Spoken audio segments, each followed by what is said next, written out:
Imagínese descubrir que, en el corazón helado de San Petersburgo, a mediados de año 1863 nació una niña cuyos extraordinarios dones no solo la aterrorizaron.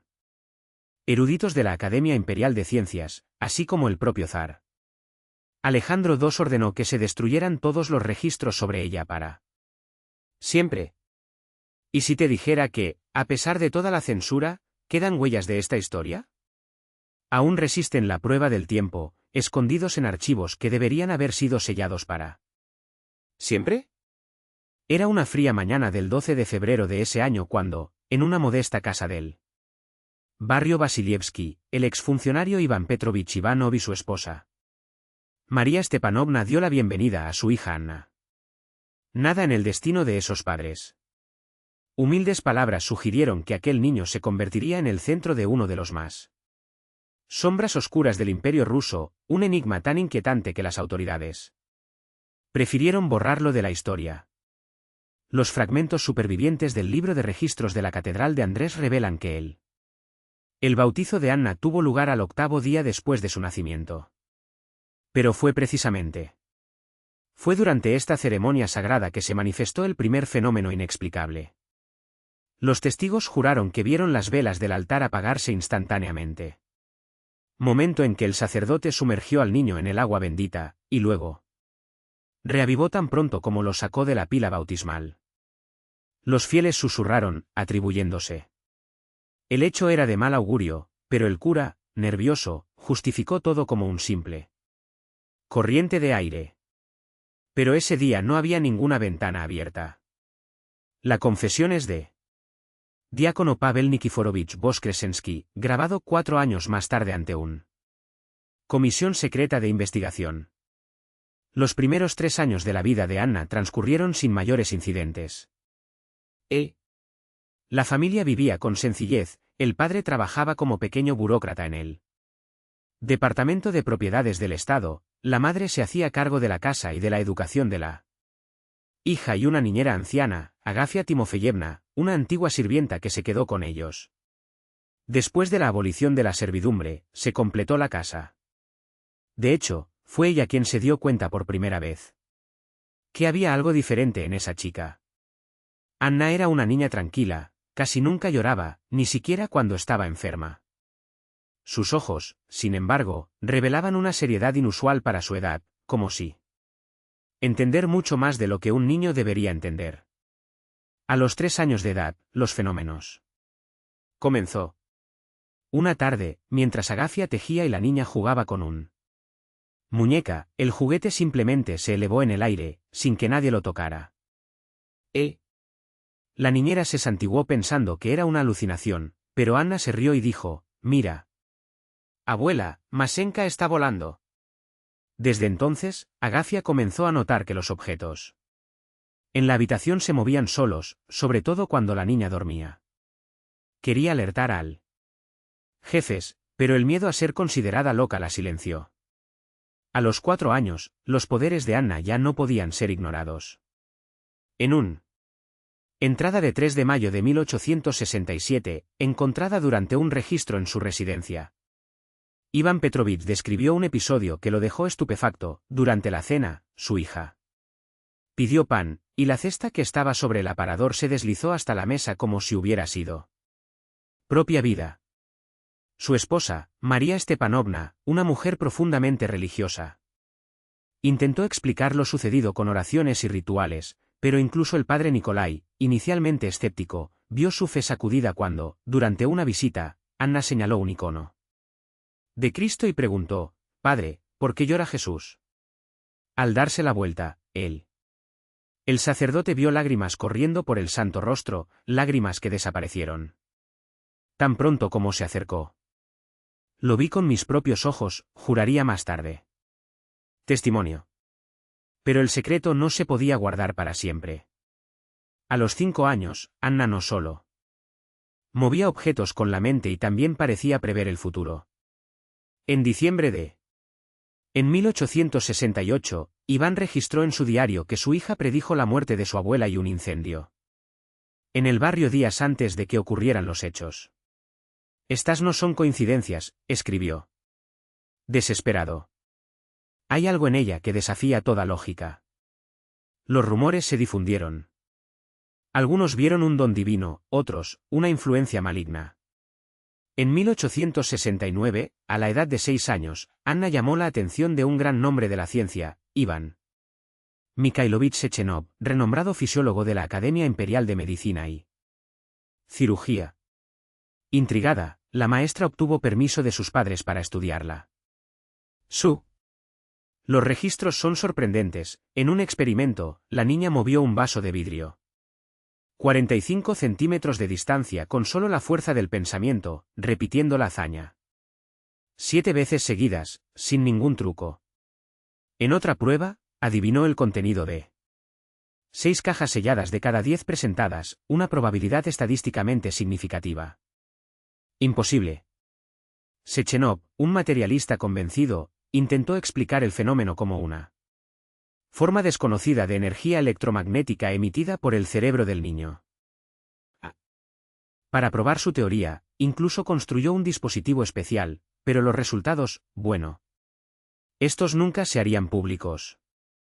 Los experimentos continuaron durante meses, mientras los instrumentos de Sechenov registró patrones eléctricos inexplicables en el cerebro de la niña. Pero lo que empezó como un estudio confidencial dentro de las paredes de un laboratorio universitario pronto trascendió los límites de la ciencia. La noticia sobre el niño prodigio se difundió como un incendio en la estepa seca. Primero llegó a oídos de otros gigantes del pensamiento ruso, el físico Emile Lenz, maestro de los campos magnéticos, y el químico Nikolai Zinin, pionero en la síntesis de compuestos orgánicos. Cada uno, armado con su rigor disciplinario, intentó domar el fenómeno Anna Ivanova con ecuaciones, reacciones y teorías. Lenz sospechaba de campos de fuerza desconocidos, Zinin, de una posible alquimia cerebral. Todos fracasaron. A finales de 1869, el caso había escapado a la atención. Control de los sabios. Ahora, no fueron solo los hombres con batas de laboratorio quienes susurraron su nombre. Los pasillos. Los miembros de la alta sociedad de San Petersburgo se emocionaron con los informes sobre la chica que desafía las leyes de la naturaleza. El rumor llegó a oídos del gran duque Konstantin Nikolayevich, hermano del zar, mecenas de las ciencias y hombre cuya curiosidad el intelectual era superado solo por su obstinación. En enero de 1870, el Gran Palacio Duque fue testigo de una escena que desafiaría incluso a los escépticos más acérrimos. Hoy, en el Palacio de Su Alteza, he sido testigo de algo que raya en lo sobrenatural, registró. En su diario, la dama de honor, la princesa Ekaterina Romanovna Vorontsova Daskova, cuya pluma, normalmente dedicada a las intrigas cortesanas, temblaba mientras describir la reunión. Anna, que entonces tenía casi 7 años, conoció el gran duque en medio de un pequeño círculo de confidentes y científicos. Una niña corriente, señaló la princesa, cara pálida, trenzas claras, vestido de lana azul, nada para justificar los rumores. Pero sus ojos, había una profundidad en ellos que no podía. Pertenecía a la niñez. El gran duque, escéptico pero fascinado, pidió una manifestación. Ana cerró el ojos. Y entonces, la plata voló. Una tabaquera de plata, apoyada sobre la mesa de caoba ante el gran duque, se elevó en el aire como tirado por hilos invisibles. Flotó, girando lentamente, antes deslizarse por la habitación y aterrizar suavemente sobre las rodillas de la niña. Sin cables. No hay truco, juró la princesa en su informe. Lo vi con mis propios ojos. Y lo peor, o la mejor parte, es que no fui el único. El asombro todavía resonó cuando Anna fue desafiada a adivinar el contenido de un caja sellada. Ella sin dudarlo respondió, es un reloj de bolsillo, con una inscripción. En la tapa, para mi querido Konstantin, por Nikolai, 1842. La caja se abrió. Allí estaba. El reloj, exactamente como se describe. El gran duque, hombre de ciencia y de razón, Palideció. Esto no puede ser una casualidad, murmuró. El emperador debe saberlo. Los rumores ya no se limitaban a los salones o laboratorios. En las calles, algunos la llamaron santa, otros, poseídos. La Iglesia ortodoxa, alarmada, exigió una examen espiritual. En febrero de 1870, una comisión mixta, compuesta por teólogos del Santo Sínodo y médicos, sometieron a Anna a un interrogatorio que fue, al mismo tiempo, científico y exorcista. Los sacerdotes, con la cruz en alto, vieron en ella la marca del diablo. Doctores, un caso médico sin precedentes. No hubo consenso. Mientras los clérigos pedían oraciones y agua bendita, los científicos exigían más experimentos. Pero Anna ya no era solo un enigma. Era una fuerza en evolución. En los laboratorios de Sechenov, sus poderes se expandieron de maneras aterradoras. En marzo de 1870, un experimento registró algo que iba más allá de los límites de telequinesis o clarividencia. El sujeto ahí demostró la capacidad de paralizar actividad motora de un organismo vivo, Ractus norvegicus, a una distancia de 2 metros. La parálisis duró 45 segundos, seguida de una recuperación total sin daños aparente. Las notas del profesor son precisas, casi clínicas, pero entre líneas, el horror brilla. Frecuencia cardíaca del sujeto, 120 lpm. Fracas. Dilatado. Temperatura corporal, 38 grados. Después del experimento, quejas de dolor de cabeza intenso. Y debilidad en las extremidades. Anna no se limitó a mover objetos. Ella dominaba la vida. Y entonces vino el incidente que sellaría su destino. En una sesión supervisada por científicos y un representante del Ministerio del Interior, Anna entró en trance. Su cuerpo se arqueó hacia atrás, sus ojos se pusieron en blanco y luego, de su boca pequeña e infantil surgió una voz que no era la suya. Bajo. Gutural. Metálico.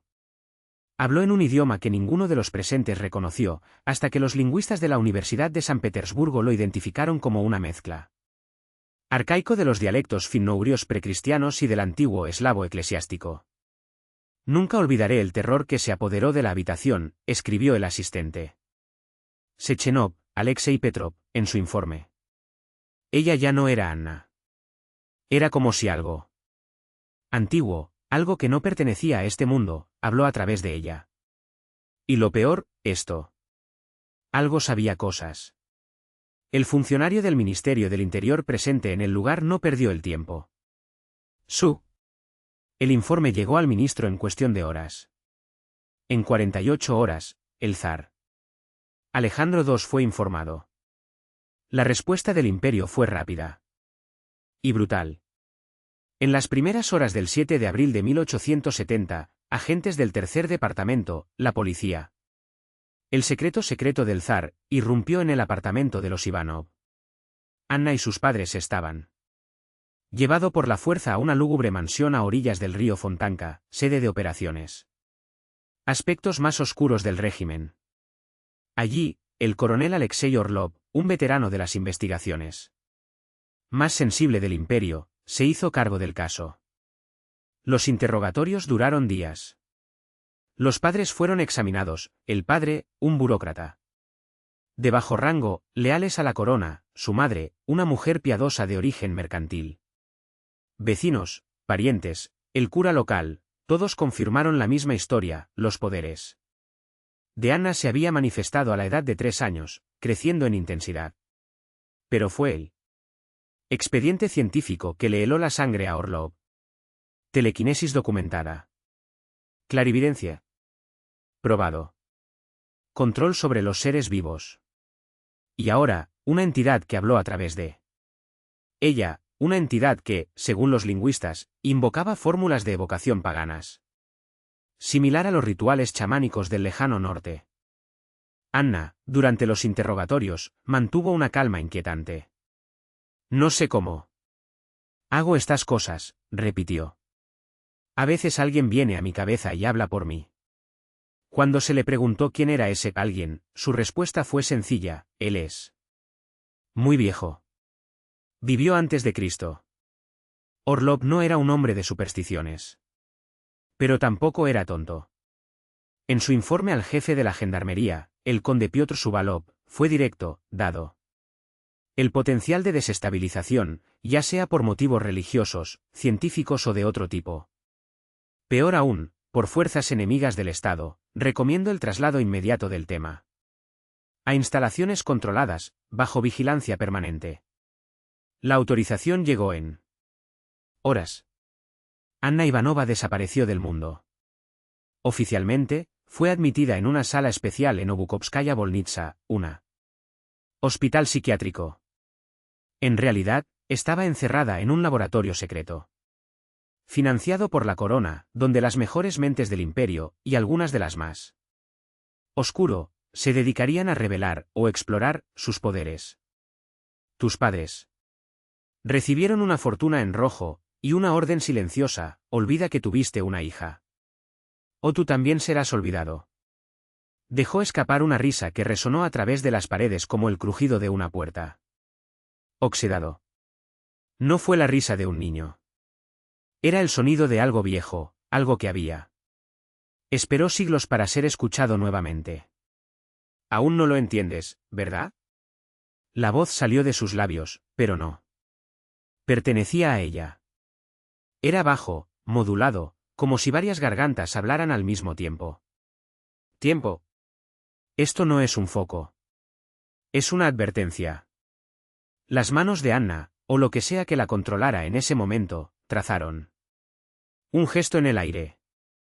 El portal entre sus palmas se expandió y el frío que emanaba de él fue tan intenso que el aliento de los presentes comenzó a cristalizar en pequeños copos de hielo. Uno de los guardias, un hombre corpulento con cicatrices de batalla. Después de unos momentos, cayó de rodillas, murmurando oraciones en ruso antiguo. Otro, más joven, sacó el arma con manos temblorosas, pero el cañón se congeló instantáneamente, rompiéndose como cristal cuando intentó disparar. Zubatov, pálido como un cadáver, retrocedió hasta chocar contra las paredes. Tu uniforme, adornado con medallas de campañas victoriosas, no valía nada en comparación con eso. Ustedes cavaron demasiado profundo, continuó la voz, mientras los símbolos que Anna lo que había dibujado antes comenzó a brillar bajo su piel, como tatuajes vivientes. Y ahora lo que dormía ha despertado. Ella ve a través de sus ojos. Ella conoce tú nombres. Ella conoce tus miedos. Uno de los médicos, el doctor Siskin, intentó acercarse murmurando algo sobre histeria colectivas y alucinaciones inducidas. Pero cuando sus dedos tocaron el brazo de Anna, una descarga eléctrica azulada recorrió su cuerpo, arrojándolo contra la pared con fuerza suficiente para romperte los huesos. Se desplomó, convulsionando, mientras el olor a carne quemada llenó el aire. El gran susurrador no es un dios, la voz ahora era un coro, como si cientos de voces susurraron al unísono. Es una prisión. Y la clave está en ello. Anna, o lo que la habitaba, extendió su mano derecha hacia Zubatov. Sus dedos se alargaron de forma antinatural, como si el espacio entre ellos distorsionar. El general sintió que algo tiraba de su sombra, arrancándola del suelo como un tejido. Su propia silueta comenzó a separarse de su cuerpo, retorciéndose como un humo vivo. Tienes hasta la próxima luna nueva, la voz ahora sonaba lejana, como si viniera de al otro lado del portal. Después las puertas ya no se cerrarán. Y ella vendrá. No como invitado. Como reina. El portal latió por última vez y luego implosionó en una ola de presión que arrojó a los supervivientes contra las paredes. Cuando todo se calmó, Anna estaba tirado en el suelo, inmóvil. Su pecho subía y bajaba débilmente, pero sus ojos, antes un azul claro, ahora eran completamente negros, como si la pupila se hubiera tragado todo el iris. Zubatov, temblando, ordenó que la encerraran en una celda de máxima contención. sellado con plomo y símbolos grabados por un sacerdote ortodoxo que juró conocer las palabras que cierran. Pero todos lo sabían, ya era demasiado tarde. Esa misma noche, mientras San Petersburgo dormía bajo un cielo estrellado, los archivos del Departamento Especial fueron incinerados por orden directa del zar. A los científicos involucrados en el proyecto se les dio una opción: jurar silencio bajo pena de morir o desaparecer como Anna. La mayoría optó por la primera opción. Pero 3 días después, el primero de ellos fue encontrado en su estudio, con los ojos arrancado y la boca cosida con hilo de plata. A tu lado, escrito con sangre en él. En la pared había un solo símbolo, el mismo que Anna había dibujado en su último diseño. El gran susurrador había empezado a contar los días. La voz que surgió de ese vórtice no era humana. Era como si miles de las gargantas susurraron al unísono, vibrando en las paredes del cráneo de cada persona. De regalos. Esto no es un truco, general, repitió la entidad, mientras las sombras en la habitación se retorcían como serpientes vivas. De ahí es de donde vengo. Donde regresaré pronto, pero no solo. Seremos muchos de nosotros. Hemos estado aquí hace miles de años, cuando su especie todavía se arrastraba en cuevas oscuras. Volveremos otra vez. Y esta chica, ella es solo la primera puerta. Las palabras flotaron en el aire como una maldición. Entonces, el portal comenzó a abrirse. Expandirse, absorbiendo el oxígeno de la habitación. Un viento helado surgió del vacío, llevando el hedor a azufre quemado y metal oxidado. Los guardias, entrenados para enfrentar amenazas terrenales, abrieron fuego. Las balas se clavaron en la figura de la niña, pero rebotaron como si golpearan una superficie de agua helada. El portal creció, devorando la luz, y con ella, la cordura de los presentes. Fue entonces cuando actuó el doctor Vladimir Streltsov. Con manos temblorosas pero una mente aguda. Por urgencia, clavó la jeringa en la pálida carne de Anna. El líquido del interior no era un sedante común, era una fórmula experimental, desarrollada en secreto por alquimistas de la corte, capaces de paralizar incluso a los demonios descritos en los grimorios. Prohibido. La aguja penetró y el mundo explotó. Anna arqueó la espalda en un ángulo imposible y un grito rasgó el aire, no de nadie. Un niño, pero de algo que nunca debería haber sido escuchado por oídos mortales. El portal se cerró con un chasquido, como si el universo entero hubiera sido succionado de él. Vuelve a tu interior. La niña cayó al suelo, inerte. Pero la violencia no terminó allí. Una ola de fuerza invisible recorrió la habitación, lanzando cuerpos unos contra otros. Las paredes como muñecos de trapo. 2 hombres murieron instantáneamente, huesos aplastados contra el acero. Otros fueron retorcidos en posiciones grotescas, gimiendo mientras la sangre fluía de sus ojos y oídos. Anna fue arrastrada a una cámara especialmente diseñada, una prisión dentro de otra prisión. Las paredes, forjadas con acero fundido en las forjas secretas de Ekaterimburgo, estaban grabados con símbolos de todas las religiones conocidas. Cruces ortodoxas entrelazadas con pentagramas, runas nórdicas al lado de jeroglíficos egipcios, todos bañados en plata fundida. Expertos en ocultismo juraron que esa combinación podría contener incluso los horrores descritos en el libro de Avon. Pero mientras la niña yacía inconsciente, se dio cuenta de una verdad más terrible.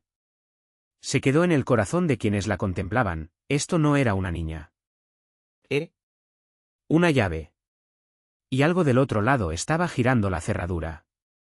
La comisión de emergencia, convocada apresuradamente por el gran duque Constantin, reunió no solo a generales y científicos, sino también a los hombres más temidos del mundo. Imperio, el metropolitano de Kiev, un rabino cabalista de Vilnius y un monje tibetano. Traído en secreto a través de las estepas heladas. Los debates duraron horas, pero la conclusión fue unánime: Anna Ivanova no era una amenaza para la seguridad del Estado. Era una amenaza a la existencia de la humanidad. Notas de la reunión, escritas en mano con tinta roja, sangre de un cordero sacrificado ritualmente, describieron él. Decisión final en términos simples, el objeto 7 debe ser borrado. No solo asesinado. Apagado. Como si nunca hubiera existido. La noche del 24 de junio de 1870, un pelotón de élite, seleccionado personalmente por él, Zarevich, entró en el bloque de contención. No solo llevaban armas, sino viales de un líquido espeso y negro capaz de disolver carne y metal en segundos. Una sustancia tan prohibida que su nombre había sido suprimido de la lista. Inquisición española.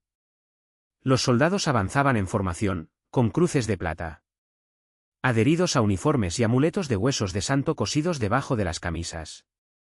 Pero cuando se abrió la puerta de la cámara, encontraron a Anna de pie, con los ojos abiertos, sonriente. Lo ocurrido en los siguientes minutos no quedó registrado en ningún informe oficial. Los 3 supervivientes, todos locos, todos con el rostro marcado por quemaduras que no fueron por fuego, contaron historias que hicieron que los interrogadores caen de rodillas y rezan. Uno de ellos, antes de cortarse el suyo, lengua entre los dientes, tartamudeó: ella no es una niña. Es un agujero. Y cuando miramos dentro, el agujero miraba hacia atrás. Otro, cuyos ojos habían sido reducidos a 2 cavidades vacías, repitió una y otra vez: la bala se detuvo. La bala se detuvo en el aire. ¿Y luego? Luego ella se rió. El incendio que consumió el bloque de contención se inició sin origen aparente. Las llamas eran azules, fríos al tacto y dejaban un residuo aceitoso que no quemaba. Se recuperaron 26 cadáveres, o lo que quedaba de ellos. Algunos fueron fusionados a las paredes. Otras, al revés, como si algo las hubiera tirado del revés. El general Zubatov fue encontrado arrodillado en el centro de la habitación, con las manos extendidas hacia él. Hacia adelante, como suplicando. Su rostro estaba congelado en una expresión de éxtasis. Horrible. El informe oficial, firmado por el propio Zarevich, decía: el objeto 7 fue neutralizado con éxito. El cuerpo fue incinerado, las cenizas selladas con plomo y hundido en el mar de Barents. Todos los documentos relacionados fueron incinerados. La amenaza ha sido eliminada. Pero el profesor Sechenov, que había sido llamado para examinar a los supervivientes, dejó una entrada secreta en su diario, escrita con letras temblorosas: mienten todos. Anna no murió en ese incendio. Vi sus ojos en las llamas. Y ella yo. Conocido. Ahora, cada vez que cierro los ojos, escucho el susurro: próximamente, doctor. Las puertas están casi abiertas. Los padres de Anna recibieron una fortuna en rubíes y una orden de silencio perpetuo. Se mudaron a Tver, donde su padre murió una semana después y su corazón se detuvo. Como si hubiera sido aplastado por una mano invisible. Madre se ahogó en el río Volga. En una noche sin luna, a pesar de saber nadar desde pequeño. Sus cuerpos nunca fueron autopsiados. Y entonces comenzaron los avistamientos. Simplemente la llamaron la silenciosa. Evitó cualquier contacto, pero cuando los residentes locales llamaron a su puerta con enfermedades que la medicina tradicional no podía curar. Curada, nunca rechazó la ayuda. Los pocos que vieron su rostro describieron un joven de unos 20 años, cabello tan claro como el lino al sol y ojos tan pálidos que parecían hechos de hielo derretido. Pero el testimonio que más me intriga y que me quedé helado cuando lo leí por primera vez, venía del padre Vasily, el sacerdote local. Una semana antes del incendio que consumió su casa, la vio en el jardín, inmóvil, entre los rosales negros. Ella lo llamó con un gesto casi imperceptible y susurró: dile a los que vendrán por mí que me voy.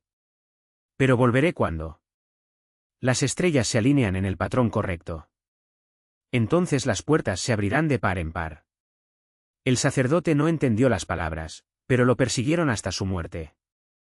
En el día después de esa reunión encontré su cuerpo tirado en el suelo de la iglesia, con los dedos todavía apretados como garras en el pecho. La autopsia atribuyó la causa al corazón. Siempre el corazón. Pero su rostro estaba congelado por una máscara de terror pura que todavía me despierta sudando en las noches sin luna. Y, junto al cadáver, grabados en el suelo de piedra con lo que parecía sangre seca, había símbolos idénticos a los descritos en los expedientes del caso 13, el mismo que, en 1870, selló el destino de la pequeña sierva. Todos estos incidentes fueron meticulosamente borrados de los registros públicos. A nosotros.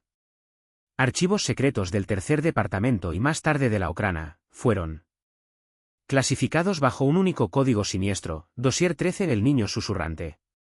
Hasta él. A finales del siglo XIX, los informes se volvieron más raros, como si algo se hubiera saciado. Después de 1917, cualquier mención al respecto desapareció de los archivos accesibles. Pero no lo hagas. Engañar, silenciar no significaba desinterés. De lo contrario.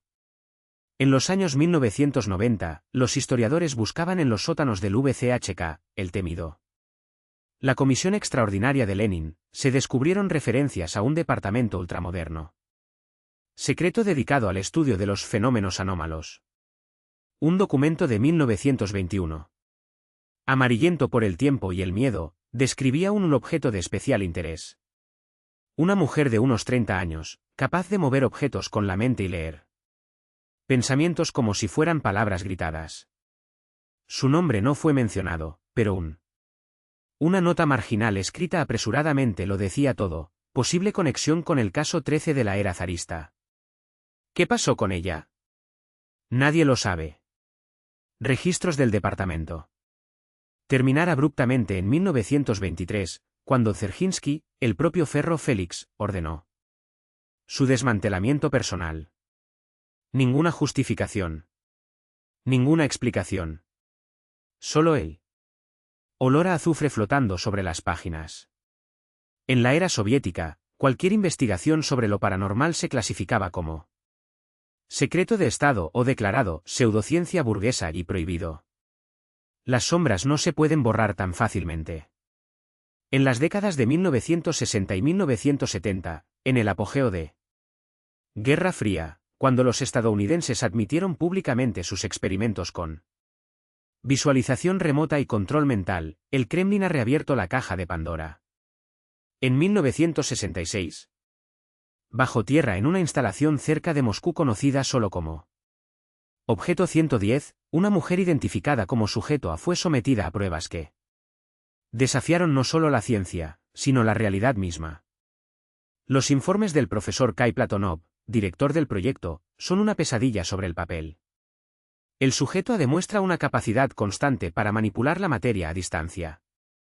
Escribió en noviembre de 1966, con una letra que temblaba en las últimas líneas. Ayer pudimos documentar por primera vez el control sobre un organismo vivo. El sujeto detuvo el corazón de un conejo en una habitación aislada, a 10 metros de distancia. Lejos, y luego lo revivió.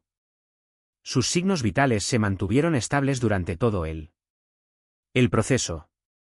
Esto sugiere que sus habilidades no requieren esfuerzo físico, aunque, a diferencia de otros casos estudiados, donde los objetos de prueba colapsaron.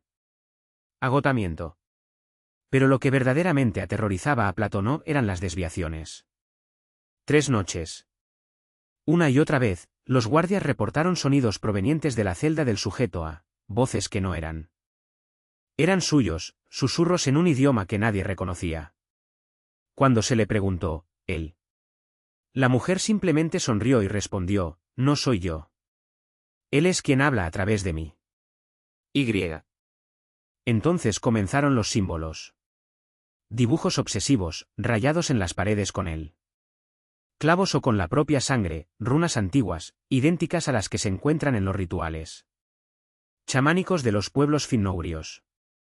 Los expertos los identificaron como marcas de Sampo, los mismos signos que, según la leyenda, abrieron portales a algo que no era Debe ser nombrado. Platonov, un hombre que sobrevivió a Stalingrado, pidió el fin de la experimentos. Su informe final redactado apresuradamente fue una advertencia. Desesperado, los paralelos con el caso 13 son innegables. Recomiendo el aislamiento. Respuesta inmediata del sujeto A y revisión de los protocolos de seguridad.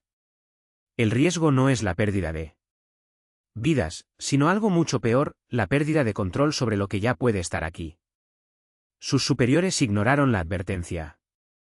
Y el 20 de noviembre de 1966, el objeto 110 se volvió una tumba. La versión oficial hablaba de una fuga de gas. Pero los archivos desclasificados en la década de 1990 pinta un panorama diferente. Durante el experimento 147, el sujeto A entró en trance. Su voz cambió, se volvió gutural, como si varias gargantas hablaran. Al mismo tiempo, en un idioma que el lingüista Oleg Trubachev juró que era el mismo.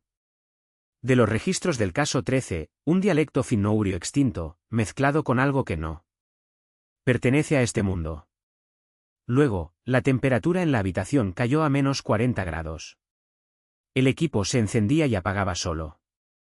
Los objetos flotaban.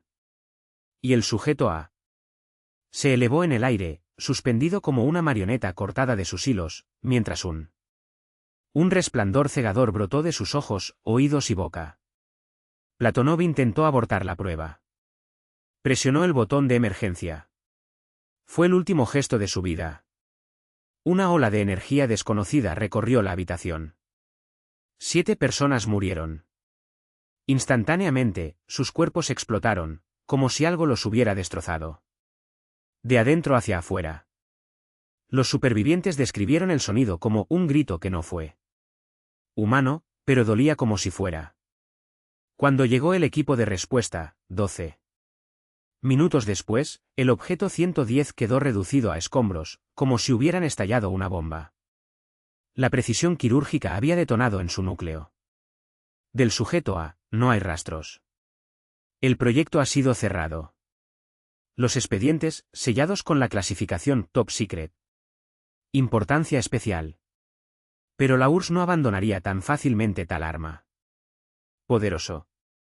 En la década de 1980, los rumores hablaban de un grupo dentro del 16º directorio de la KGB, llamada Search 16, caza individuos con habilidades especiales en todo el país. Respondían directamente al presidente de la KGB. Y luego vino 1991. Y el colapsar. La mayoría de los archivos han sido destruidos o desaparecidos. Pero algunos. Los documentos han sobrevivido. Y en ellos, entre líneas rayadas y páginas quemadas en bordes, una frase se repite como un mantra. Sin embargo, la investigación sobre fenómenos paranormales permaneció clasificada como ultrasecreto. Pero algunos documentos escaparon al secreto en la turbulenta década de 1990. Cuando los archivos de la KGB fueron saqueados, vendidos o abandonados a su suerte. Entre ellos, un informe mecanografiado de 1989 describe un incidente inquietante en la ciudad N, nombre codificado que nunca fue descifrado. Según el documento, una mujer indocumentada fue encontrada deambulando por las calles, sin poder para explicar quién era o de dónde venía. Tenían entre 30 y 35 años, hablaban ruso perfecto, sin acento, pero su desconocimiento de la realidad era absoluto, no sabía quién era Gorbachov, qué era la perestroika, ni siquiera reconocía monedas ni símbolos soviéticos. Los exámenes médicos confirmaron un estado de salud físico impecable, pero amnesia selectivo, excepto fragmentos de memoria que mencionaban a San Petersburgo. Nunca Leningrado, el emperador Alejandro y un departamento especial. Aquellos. Los detalles levantaron una bandera roja entre los oficiales de la KGB familiarizados con él. Expediente 13. La mujer fue llevada a Moscú para ser interrogada. Durante días se comportó como un amnésico común, confundido, asustado, sin mostrar capacidad sobrenatural. Hasta la noche del 7 de noviembre de 1989. A las 2:17 de la madrugada, las cámaras. La vigilancia registró lo imposible, la puerta de su celda se abrió sola, mientras él. El sistema electrónico permaneció bloqueado. Ella se fue, caminó por los pasillos como si. Era una sombra, los guardias en su camino estaban profundamente dormidos o. Permanecieron paralizados, inmóviles. Las puertas blindadas del recinto se abrieron de par en par. Tu paso. En el último cuadro, se vuelve hacia la cámara. Sus ojos brillaron. Como faros, informaría más tarde el técnico que revisó la cinta, como si hubiera luz alrededor. Detrás de las pupilas. Luego la mujer se evaporó en el aire. Las búsquedas a gran escala no encontraron rastro. Pero el expediente contiene un detalle aún más inquietante, un informe técnico de diciembre de 1989, firmado por especialista en análisis de imágenes. Al examinar cuadro a cuadro de la grabación, identificó una anomalía que inicialmente no se dio cuenta. En el momento en que la mujer se vuelve hacia la cámara, el aire a su alrededor se distorsiona. Como una ola de calor. Y por una fracción de segundo, su rostro vacila, como si una máscara se despega, revelando otra cara debajo, más joven, con rasgos faciales. ¿Distinto? La reconstrucción digital de este rostro fantasma y su comparación con él. Los archivos del objeto 11066, el caso Anna Ivanova, mostraron una coincidencia del 97%. Con sujeto al de los registros de 1870. Coincidencia estadísticamente imposible. Señaló el analista.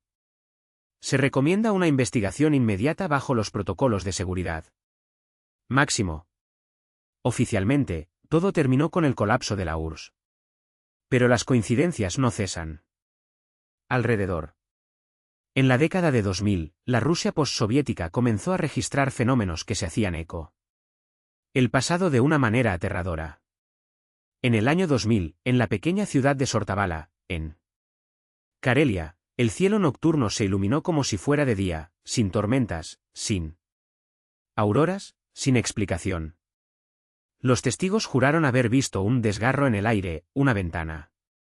A otro lugar, 3 lunas en el cielo, formaciones rocosas afiladas cubiertas de musgo fosforescente. El fenómeno duró 3 minutos.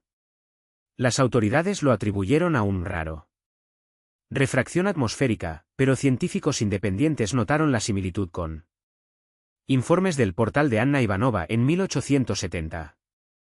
3 años más tarde, en Melnikovo, un pueblo cerca de San Petersburgo, 30.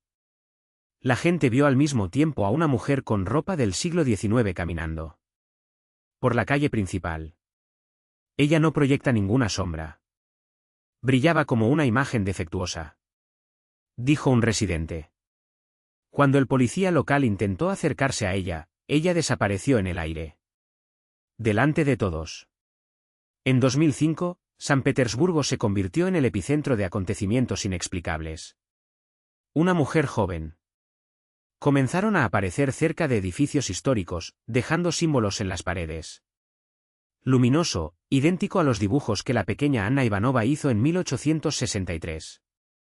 Incluso que, el 12 de febrero de 2023, exactamente 160 años después de su nacimiento, sucedió algo que ni siquiera la censura pudo sofocar. A medianoche, sobre la isla Vasilievsky, el cielo se abrió. Cientos vieron un portal, no una alucinación, no un truco de la luz, sino una fractura en la realidad. Allende. Un mundo extraño, 3 lunas negras, rocas afiladas cubiertas de vegetación brillante. En el centro, flotaba una figura femenina, su rostro cambiaba constantemente. Como si varias personas se fusionaran en él. Ella me miró y no habló, dijo Ekaterina N., una de las testigos.